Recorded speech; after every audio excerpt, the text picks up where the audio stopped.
Hello everyone and welcome back to Sketching with Shaw. Today we're going to be looking at the basics of coloring in Krita. Let's get right into it, shall we? You can barely see him up there, but that's what I used today for my reference, is that little wall art of Stitch up there. But that's who we're going to be drawing today, is Stitch. Well, coloring I guess I should say. But as y'all see, we already got the line art down. So the first thing I did, as y'all can see, I copy and pasted my line art layer. Now I'm just going to change this one to color. I'm actually just going to get rid of this color layer. And now we can go to our magic select tool down here. And I have, if we go to tool options next to our color selector up here, we can scroll down to where it says anti-isling, or right under anti-isling. The growth pixels right here, you're going to want to set this to 1 or 2. And what that does is when you click an area, it's actually going to grow the selection just by a little bit. So if I put this up to 2 and re-click this area, you see it gets a little bit thicker, but if I turn it back down to 1, you'll see it shrinks just slightly. And what that does is when you fill this area, sometimes there's little white sections that's off next to the sides right here. And what that does is just grow the section a little bit larger. That way it fills in all those white areas. But now that we have the growth to where we want it, we can just hit Shift while we got the magic selector selected. And then we can select multiple areas. And as y'all see, if I click a new area, it'll just click the new area that you clicked. But if you hold Shift, you can add to the selection. And now I'm just going to actually select all of the parts of Stitch that we want to color blue. I think that's all of the areas. Now we want to find us a good looking blue. Now we can just fill those areas in. And with that being filled in, that's going to give us our base layer. And now we can click the spots that's going to be light blue. Now we're going to select the dark blue areas of the drawing. Now we can go ahead and fill those in.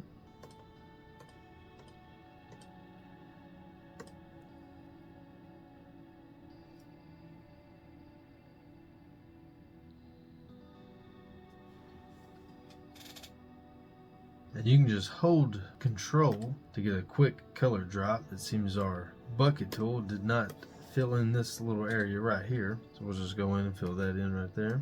And now we're just slowly going in and filling in all of the areas.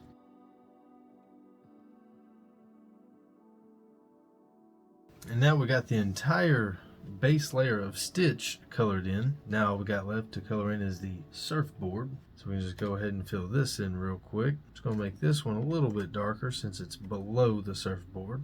Give it a nice bright red stripe through it, shall we? Now you could leave your drawing here and just not shade it at all. Animators do this a lot, but you can take it a step further and shade it. Now this is the part where you got to ask yourself, what type of shading are you wanting to do? There's cell shading, which is popular in anime and stuff like that. And then there's realistic, and then there's hyper realistic. Myself, I like cell shading for more cartoony stuff like this, so that's what I'm going to be doing in today's video. And how I do cell shading, like I said, I first put all my base colors down, and now that we have that done, we can go ahead, and I like to use the lasso tool for when I do my cell shading. And what we're going to want to do is actually just hit Control, but we need our brush selected. Hit Control, like I said, you can get an eyedropper.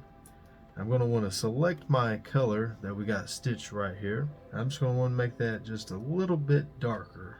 That way we can make some shadows. And like I said, go back to our lasso tool now that we have our dark blue selected. And this is the part where you're going to want to figure out where your lighting is going to come from. And for me, I'm just going to say my lighting is actually going to be coming from this direction. So now that the light is coming from this direction, we know this side of the head is actually going to be in shadow.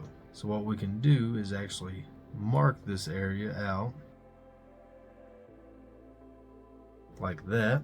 Then just grab our fill bucket and just fill that in. Then if we get rid of our selection, boom, now we have an automatic shadow on that side of the head. Now we can do that with all of the rest of the drawing. So since there's going to be a shadow right here, you know, this part of the arm is going to be in shadow from the head.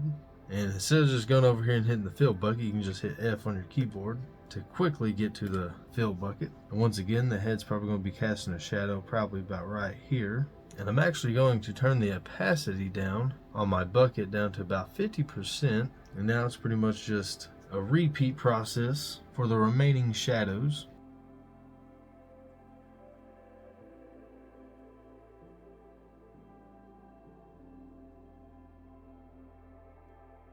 And we can actually use the process we just used for stitch for the rest of the drawing.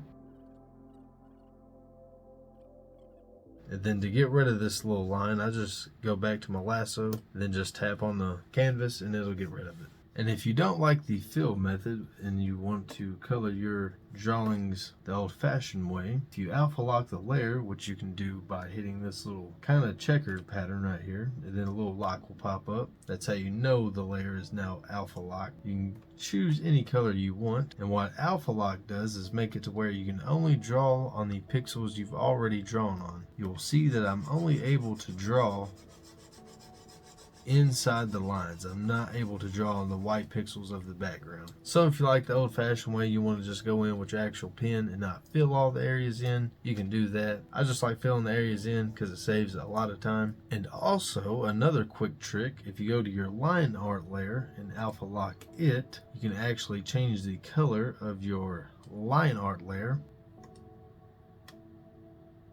just like that, if you want to do so. But for the purpose of this video, I'm just going to keep my line art black. I'm just going to change that back. But the option to change your line art color is there if you want to do so. But that's how I cel shade. If you want to do more realistic shading, what you can do is actually go down and find yourself a blender. In this case, all I have is the blenders that Krita has provided. I'm just going to use this one right here, the blender blur effect. What you can do is actually just soften up these lines like that right there. And this will give you a little bit more realistic look. But like I said, today for this cartoony drawing, I just wanted to go for a more cartoony cel shaded look. But as y'all see here in the head, if I zoom in, it just smoothens out the hard lines and the hard edges. And then you can, if you wanted to go even further. And this, what's he doing? Is to go even further beyond. You can get you a darker color, put it in there, and go back to your blending brush and blend it even further. And now that we have our shadows in and that we know that our sun is coming from this direction, we know that this side is going to have highlights. So we actually select us a lighter blue, then we can just zoom in a little bit. And just like I did with the shadows, I'm just going to add a few areas of highlights.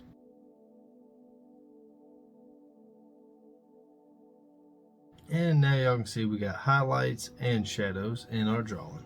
And like I said, depending on what type of shading you want to do, you can go as crazy as you want with this. I kind of like the more basic stylized kind of look I got going on.